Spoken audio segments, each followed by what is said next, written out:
morning. How's everyone doing this morning? You're doing good? Man, I'm so excited to kick off this series. And if you're visiting with us this morning, you are our guest. We just want to welcome you. Fill that Connect card, take it to the hub, grab your free gift. And I want to invite you to come back next week. Man, is it really next week Father's Day? It is already. It's like sneaking up, right? On at least on me. Maybe you're all prepared, but next week's Father's Day, it's going to be a lot of fun. And guys, we're gonna have some bacon. Who likes bacon? All right, we're gonna have some bacon, and not just normal bacon. Like Susie's been researching how many different ways that we can make bacon great. I mean, bacon's great on its own, but we're gonna do our best to leave you here with a cardiac arrest. No. With a little high cholesterol. But next week's Father's Day, bring someone with you. And I'm going to be continuing in our series on Warrior. And we're going to be looking over these next few weeks at the life of Joshua. And I want to define for you what Webster's Dictionary says is the definition of a warrior. And a warrior defined says a person engaged. That word's important. You're not a warrior if you're not engaged. If you're sitting on the sidelines, if you're watching, you're just watching what's going on. You are not engaged. To be a warrior, you must be engaged or experienced in warfare, soldier. And so we're going to be looking at the life of Joshua and, man, just how he was a warrior for the kingdom of God. But what does it mean to be a warrior? And looking at Joshua's life, he was a warrior for the things of God, but the way Joshua was a warrior is a little different than how we are going to be warriors for the cause of Christ today. So we're going to look at that. Like, what does it mean for me to be a warrior in this Christian life? So there's a few characteristics that we're going to look at, that we're going to talk about over these next few weeks. Next week, we're going to look at 5 lessons from Joshua at the Jordan. So 5 lessons next week on Joshua when he was at the Jordan. And then we're going to be learning how, man, when and where and how we attack. Because warriors are just not dressed up to look nice. Like, there are moments and times that we need to engage. That's what Warrior says. You need to engage in the battle. So what does that look like for us? But before we ever get to engaging in the enemy, there needs to be some training that happens. There needs to be some preparation that happens for us if we're going to engage in this war that we were in against the enemy of darkness. Like we're in a war against the enemy of darkness, and we need to be ready for whatever is thrown our way. And so I've actually asked, we have a few members, I'm not sure exactly how many that attend our church that are part of our active military.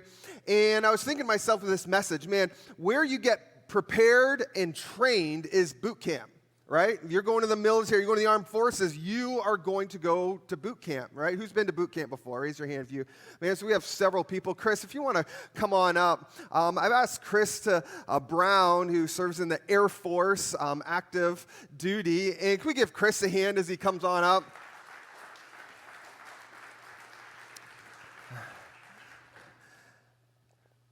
So I asked Chris to come on up, and we were texting yesterday, and I was saying, like, hey, I want to kind of give us a little insight into, boot camp and what it was like for you. He's like, well, first, he's like, it was a little while ago.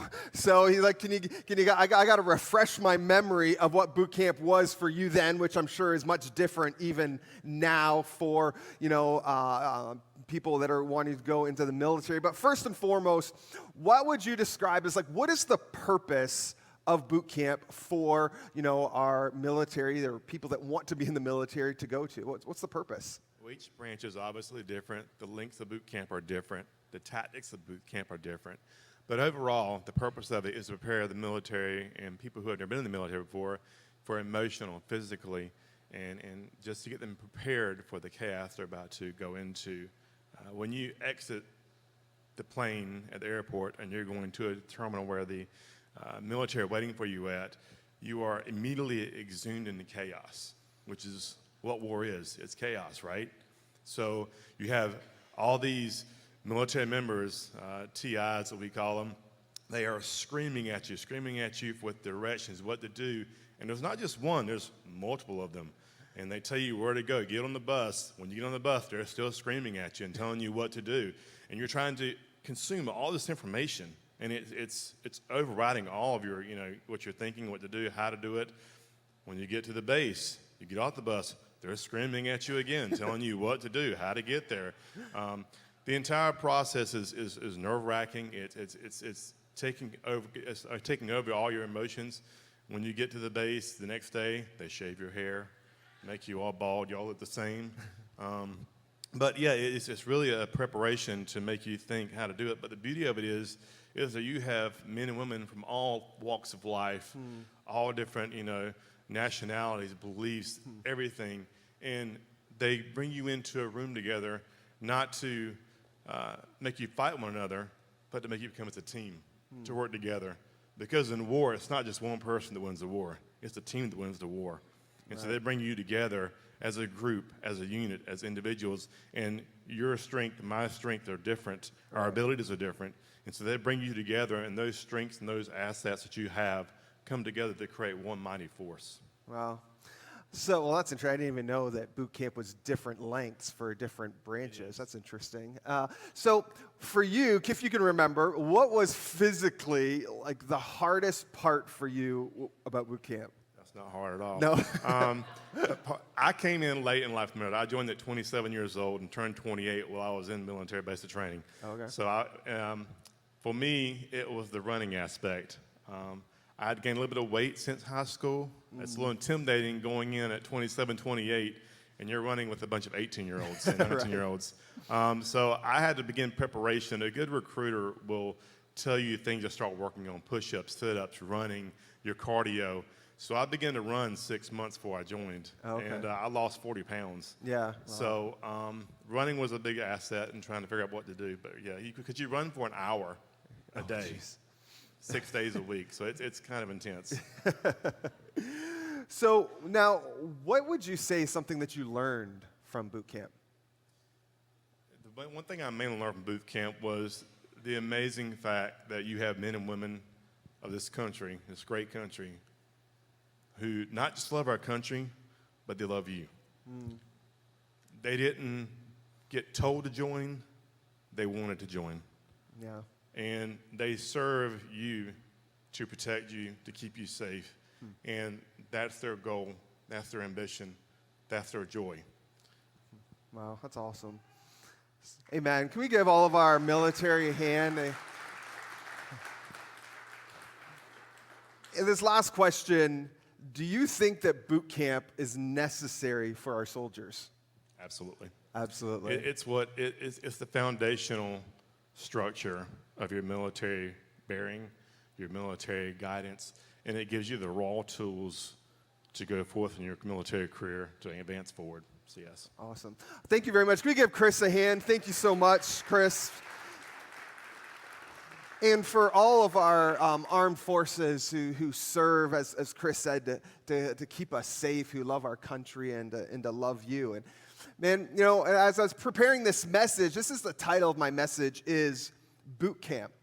And I want to talk to you about a period of time that I look at Joshua's life where I kind of look like he was in a boot camp. Like he was learning what it was to lead, what it was to be a soldier, what it was to defend. He was watching, learning, and training. Because when you hear the name Joshua, if you've spent any time in the church and can maybe have a little bit of knowledge about the Bible, you often are automatic where your mind goes is, well, Joshua marching around the walls of Jericho, leading the Israelites into the promised land. And yes, we're going to get to that in a few weeks, but Joshua didn't start there.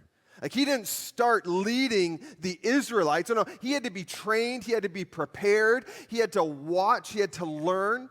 And so, Joshua was actually first mentioned in Exodus chapter 17. And Moses was actually giving Joshua some instructions saying, hey, I need you to go out and to go into battle against the Amalekites. And this is actually the story where Joshua goes and leads the Israelites, and they goes into battle, and Moses is standing up on a mountain as his arms are raised, and if he lowers them, they start losing, and he raises them, start winning. And in Exodus chapter 33, the Bible mentions Joshua as Moses' young aide. So here, Joshua's got some battle experience. He's learning from Moses. He's his young aide. He's got some experience. But where I want to take you today is to Numbers chapter 13. And I believe that this is probably one of Joshua's biggest tests in his training when it comes to being prepared and comes to his boot camp experience. So where we're going to pick up is Israel has left Egypt. All right, they've crossed over the Jordan, and they've left, gone, and they come to this area called Paran. And it's right on the edge of the Promised Land. And Moses decides that we're going to send out 12 spies to kind of go and take inventory and let us know what's going on in this land. Like, what is it going to take to conquer? What is it going to take to overcome? Let's kind of be prepared. Going to send 12 spies to do some recon and kind of give us an update about what we are to expect when we go into the Promised Land. And so they just don't go for a day or two or for a week. They go for 40 days. They're gone spying out the land for 40 days. And then when they return, they give the Israelites a report about what they can expect and what is on the other side. And so in Numbers chapter 13, verse 27, it says, this is them giving an account of what to expect. It says, we went into the land to which you sent us, and it does flow with milk and honey. Here is its fruit. They're like, hey man, this is it. This is what we've, everything that you've said has flowed with milk and honey. And they said that, hey, this is some of the fruit that we found, and it's huge. It's giant. It's massive. The land is flowing with milk and honey. And I got kind of a little taste of what the size of the fruit. Like, this is like a little bushel of grapes. All right? Like, this is what Joshua, come on over here, guys. Come on over to the center. This is what the 12 spies brought back. Like a little bushel of grapes. And they're like, it's massive. Could you imagine, like, having a grape the size of, you know what I mean? Like this is the fruit they're bringing back. And in essence, they're saying to everybody, like, hey, look at it. It's good. Everything that you said, Moses, about the Promised Land is true. Like the fruit, it's massive. Like who would want some grapes like that, right? Like this is amazing. All right, can we give these guys a hand? Thanks a lot. And they're like, man, everything you said, Lord, is right. Man, and have you experienced this? Maybe in your life where God has given you a dream, He's given you a purpose, and He says, hey, this is what I have for you. This is what it is. This is everything that God's plan and purpose for your life, and then you share it with some friends and some family or some coworkers, and they're like, wow, that's an amazing dream. This is what the Israelites were saying, like, Moses, everything you said about the Promised Land is true. Like, look at its fruit. It's massive. It's flows with milk and honey. It's abundant. It's amazing. It's like this picturesque place that God has prepared for us. And maybe you've shared a dream that God has given you with some family or friends or coworkers. They're like, man, that dream would be awesome. Like, that would be amazing. Then you hear out of their words, but this is what happens in Numbers 13. Like, they're like, man, look at the fruit. It's amazing. Everything that God said it is. And we're going to continue reading in verse 28, and it says, but the people who live there are powerful, and the cities are fortified and very large. We even saw some descendants of Anak there. We can't attack those people. They are stronger than we are. And they spread among the Israelites a bad report about the land they had explored. They said, the land we explored devours those living in it. All the people we saw there are of great size. We saw the Nephilim, there are, which are the descendants of Anak that came from Nephilim. We seemed like grasshoppers in our own eyes, and we looked the same to them. So these 12 spies, well, 10 of the 12 are like, hey, like, we can't do it. Like, have you seen, like, everything about the land you said is true, but there's just no way. They're too big. They're too strong. There's too much to overcome. Essentially, Moses, this would be a suicide mission. They would destroy us. Like there's giants. We don't have a death wish, so we'll pass on this dream. We'll pass on this so-called destiny that God has for us. Just take us back to Egypt. They're like, we'd rather go back to Egypt and be slaves than go into this promised land and die. Does that sound familiar to you? Has anyone ever told you that man, that dream that God gave you for your life, it sounds good, but come on. You don't think you can do that, do you? Like the dream sounds good, that whatever you want to accomplish, it sounds great, but I just don't think you have what it takes. I don't think you have the personality. I don't think you have the right motivation. I don't think you have, they begin telling you all the reasons why you can't achieve the thing that God put inside of you. See, this is a part of Joshua's boot camp where he's learning what it is to be a warrior for the kingdom of God. And the next few passages that I want to take you through, I want to concentrate on a man that I believe that Joshua was learning from. Not just Moses, but Caleb. And if you want to be a warrior, you have to have the right perspective. Because there was 12 spies that went into the land. And they all saw the same landscape. They all saw the same warriors. They all saw the same, the Bible tells us that there was giants, descendants of Anak and Nephilim, and I don't have time to go into all of that, but they were literally like grasshoppers. All right? They all saw the same things, but 10 of them said, there's no way we can do it, but 2 of them said, I think we can. I think we can. When I was 16 years old, I grew up playing hockey, most of you know, and I played for a junior hockey team that was in my town, a junior A hockey team. And when I was 16, I was a rookie, but you could play junior hockey until you're 21. So I was 16 playing against, 19, 20, 21-year-olds. And so I was the defenseman, and if a defenseman, you're expected to at least be able to hold your own and be able to drop the gloves and fight if necessary.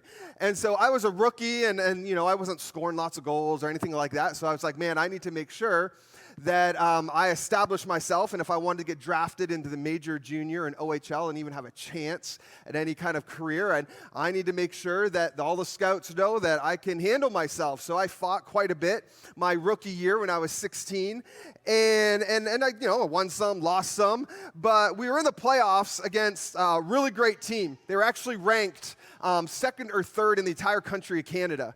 And so I decided that, and this is kind of how I played my game, that I was going to do everything I can to get under the skin of their top goal scorer. So every time I was usually on the ice when he was on the ice, and I would I'd be kind of chirping at him, I'd be hitting him whenever. And this was back when we only had one referee on the ice, so it was really easy to keep track. So whenever the ref would turn his head, I'd kind of give him a little shot, and I was trying to do anything I can to get him off his game, because if they play to their best, we're done. We're not winning. Like they were too good. So I had to do something to get their top goal scorer off of his game. So the whole game, the whole series, I'm bugging him, I'm hitting him, trying to draw him in. If I can get him to turn around and punch me, hit me, take a penalty, get him off the ice, I've done something good for my team. Well, also on this team was the toughest guy in the entire league. He had played major junior for a couple years. He was like 21. It was his last year. And he was just known to being he was crazy. Everyone knew, just don't even try fighting him. He's crazy. And so he must have been watching me for at least that game. It was near the end of the series game, maybe 4, 5, or 6. And near the end of the game, it was kind of getting heated. And I was, kind of getting under the skin and probably giving, this top goal scorer some cheap shots. And he didn't like it and decided he was going to do something. So next thing I know, he's on the ice. He's coming at me and he drops his gloves. And I'm like, oh, Lord. This guy's 21. I'm 16. I'm like, I just don't want to get killed. Like, we were at home, so like, we got like 1,000 people in the stands watching, and I'm like, I don't want to embarrass myself, have to go to school the next day that I got absolutely destroyed in front of our home crowd. And so in my head, I'm thinking, I just need to tie his arms up as fast as I can and go to the ice. The rest will split it up.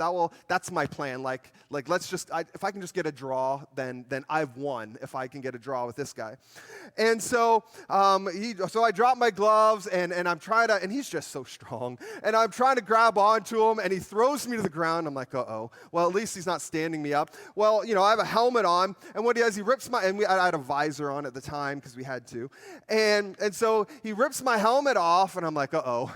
And I expect to start getting punched. Well, this guy, no. He actually rips my helmet off and starts beating me with my own helmet. And I'm like, I'm like covering my head. I don't even know what to do. The refs obviously jumped in right away when they saw him, beating me with my own helmet. I'm like, man, like this, like they weren't lying. He was crazy.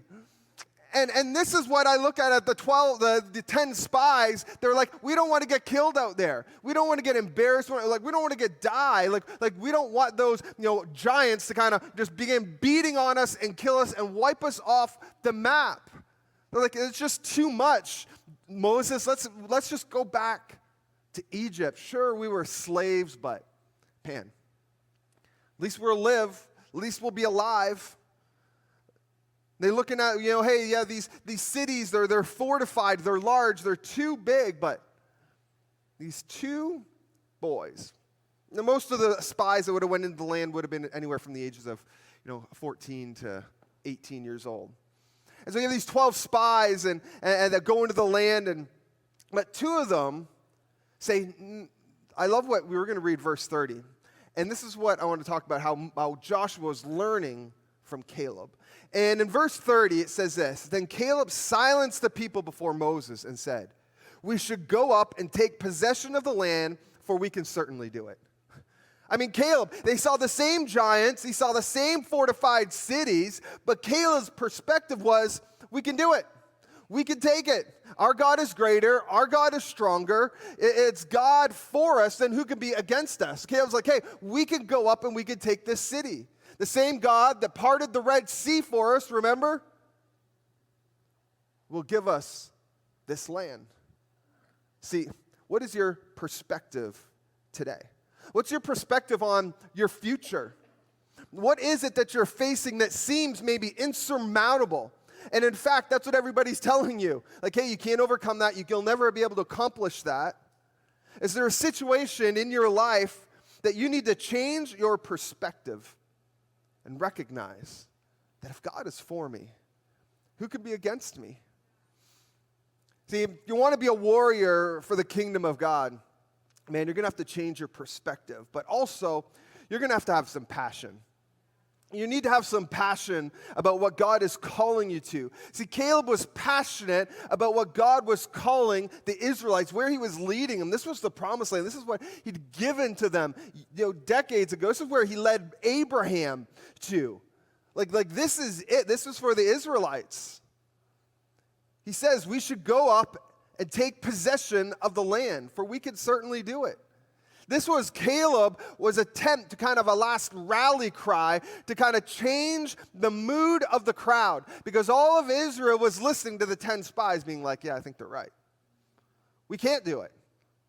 There's giants there. There's fortified cities. We can't do this. But Caleb's trying to shift the mood of the whole Israelite assembly and let them know, hey, we've got this. We can do this. God is for us. We've got this. We can do it. Caleb was passionate about leading the people to where God had called them.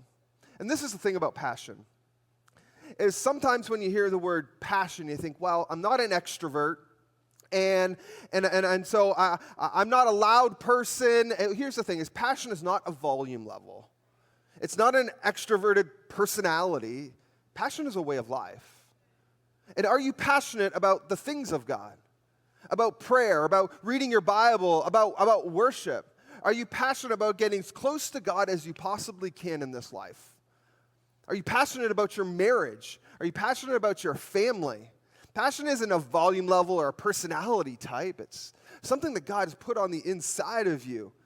Do you look at life with a Caleb mentality? For we could certainly do it. I can certainly have the kind of marriage that I always dreamed about. I can certainly have the kind of kids and family that I've always wanted to have. I can grow in my relationship with God. I can take my prayer life to that next level. Man, I can fast, I can pray. I'm passionate about getting close to the things of God. Because passionate people oftentimes find a way. They might not succeed the first time, but they find a way. And maybe you've tried fasting and praying. Maybe you've tried a Bible reading plan at the beginning of the year in January, like I'm going to read the Bible through in a year, and maybe it was a couple weeks, maybe it was a couple months, but today you're off track and you're like, I just can't do it. No, start again. Man, I want to encourage you to fail forward. It's okay to fail. Just fail forward. Fail doing something. Fail trying to get close to God. Fail, trying to do something for the kingdom of God. Fail trying to, grow in your marriage and rally your family and grow. Like fail forward. Don't be discouraged just because you fail. Passionate people fail. Leaders fail. But they learn from their failures. And that's why I look at it, it's like fail forward. I'm just not going to stand still and not do anything in this life. I'm going to try some things. Actually, I'm going to try a lot of things. Am I going to succeed at every single one? Probably not. Maybe not the first time or the second time, but man, I'm going to get up. I'm going to keep on trying.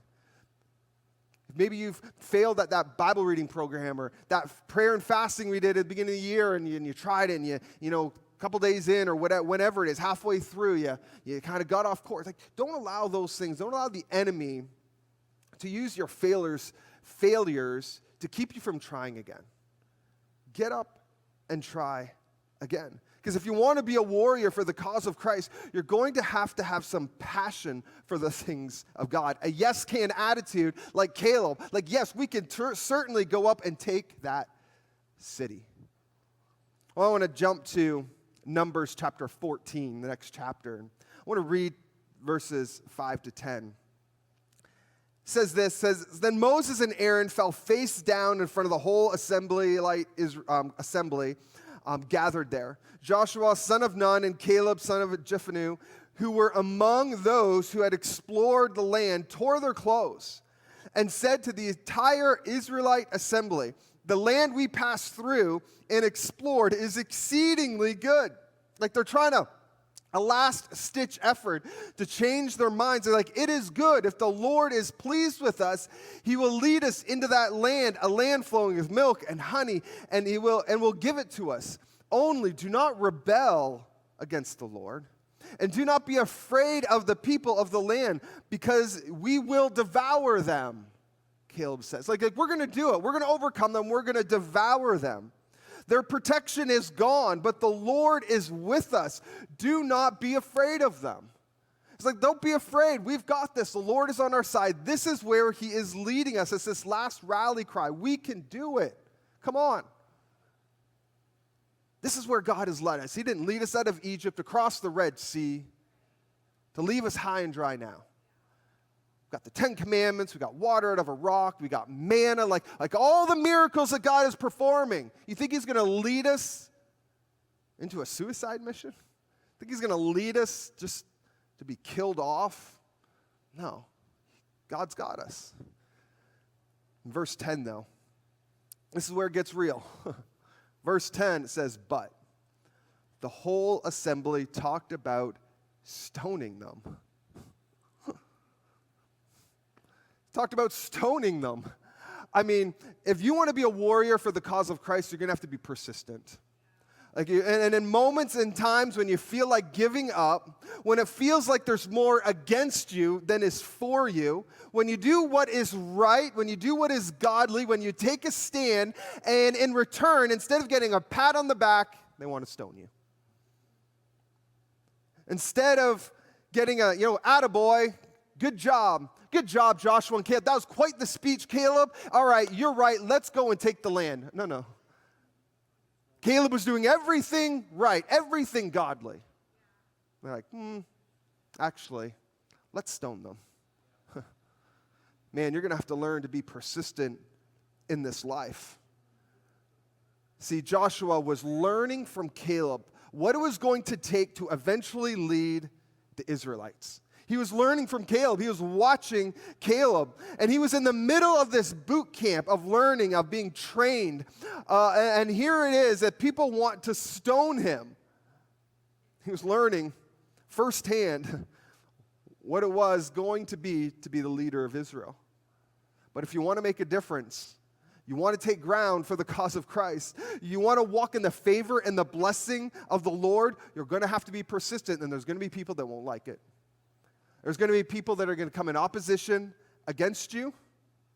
But here's the thing. You need to tune out the naysayers. Because there are going to be people that tell you that you can't. There's going to be people that are actually going to try to block you and hurt you and step in your way. Maybe you're up for a promotion with somebody else, and man, they're going to start bad-mouthing you behind your back to your bosses, to your managers. At some point in your life, you're going to come against some adversity and some opposition, and you're going to have to be able to tune out the naysayers. Let me tell you one of my pet peeves at home. And one of my pet peeves is if I'm sitting in the living room or vice versa, the kitchen, and it's an earshot from either. Like I could, if Susie's in the living room and I'm in the kitchen, or I say, hey, Susie, she can hear me. Like it's not that far away. So one of my pet peeves is when I want to talk to Adeline, my oldest daughter, and I'm in the living room and she's in the kitchen. Maybe she's baking, or maybe she's, I don't know, on her phone, or she's doing homework, whatever. And she has her headphones on. And she has these headphones on, and I'm saying, Addie.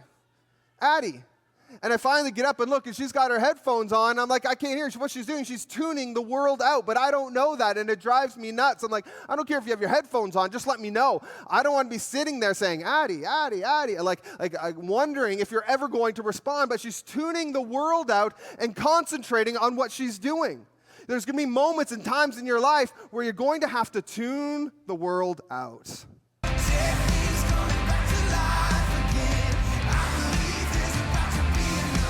You're going to have to tune the world out because God has called you to something. Like there's going to be naysayers, and people are going to tell you that you can't, that you shouldn't, that you're not good enough, that you weren't born in the right family, that you don't have enough money, that you don't have the right training, that you don't. They're going to give you all the reasons, and at some point in your life, you're going to have to put your headphones on. You're like, no, I got this. I can do it. God's called me. He's anointed me. He ordains my footsteps. And man, there are going to be moments and times when you need to shut the world out. And remember who has called you. Remember who has anointed you. Remember who created you in your mother's womb. And when he did, he put a dream and he put a purpose in your life. But there's going to be times where you're going to have to tune out the world. Like you're going to have to tune out all the people that are telling you that you can't. To tune out all the people saying, well, you don't have the right this, you don't have the right that. Do you need to get into God's boot camp today? Here's the thing is he won't force you. Just like Chris said, nobody forced him to go to boot camp. Or any of you that have served in our military, nobody forced you, nobody dragged you. You walked in there willingly, and it's the same with God. He's not going to drag you. He's not going to coerce you. You're going to have to walk in there willingly. And who is influencing your life? Joshua was watching Caleb. He was watching him. He was seeing how he was leading, seeing how he was silencing and speaking, and his passion to follow the things of God. Who are you learning from today? Who's influencing your life? And this is what I love, the Bible, what it says about Caleb. In chapter 14, verse 24, it says this, but because of my servant Caleb has a different spirit. Caleb had a different spirit. Did you notice reading through, there's something different about Caleb. And Joshua was watching, he was learning, he caught something from Caleb. He had a different spirit, and he follows me wholeheartedly. This is the Lord describing what he thinks about Caleb. Can you imagine? Can you imagine the Lord describing you like this? Like he's got a different spirit about him. He follows me wholeheartedly. I will bring him into the land he went to, and his descendants will inherit it. So the Bible tells us the rest of the story is the Israelites, they walk away. They end up wandering in the desert for 40 years, and God says not one of them will step foot into the promised land, except for two guys. That's it. The only two that ever stepped in foot into the promised land were Joshua and Caleb. Everybody else died wandering in the desert. God said there's something different about Caleb. Oh, he's got a different spirit on the inside of him. Let me tell you, it's going to take a different spirit to be a warrior for the cause of Christ. It takes a different spirit to change your perspective, to have passion, to be persistent. See, the mission here at Mohawk Valley Church is to love God, love people, and change the world. And it's going to take warriors to change this world that we live in. It's going to take people who are passionate, persistent, who have a perspective from God, who are willing to stand even if they're standing alone. Amen, church? We're called to be warriors for the cause of Christ. If you believe that, I want you to stand to your feet today. You believe that you're called to be a warrior for the cause of Christ, I want you to stand to your feet. Because, man, I believe that every single one of us are called, that God has a plan, a purpose for your life. And in that plan or purpose, I believe is every single one of us, whether you're a carpenter, a plumber, a teacher, own your own business, whatever it is, that part of your purpose is to reach people. Caleb wanted to take the people of God into the promised land. That was his calling. And we're going to talk about next week some lessons as Joshua is then put in charge of the entire Israelites from Moses to Joshua, and some lessons that Joshua learned right there at the Jordan. But man, we're called to be warriors. Amen, church? Man, I believe that God is calling us, that He has a plan and purpose for you individually, but us as a church to make an impact in the communities in which we live. Man, I want to pray, and then we're going to sing this song. But man, I want to, as we sing this, and I want you to get it in your spirit. I'm called to be a warrior. Maybe you need to change your perspective. Maybe you need to get some passion on the inside of you. Maybe you need to learn to be a little bit persistent when the enemy comes and the adversity comes against you, that you know that God is for me, who can be against me. Amen.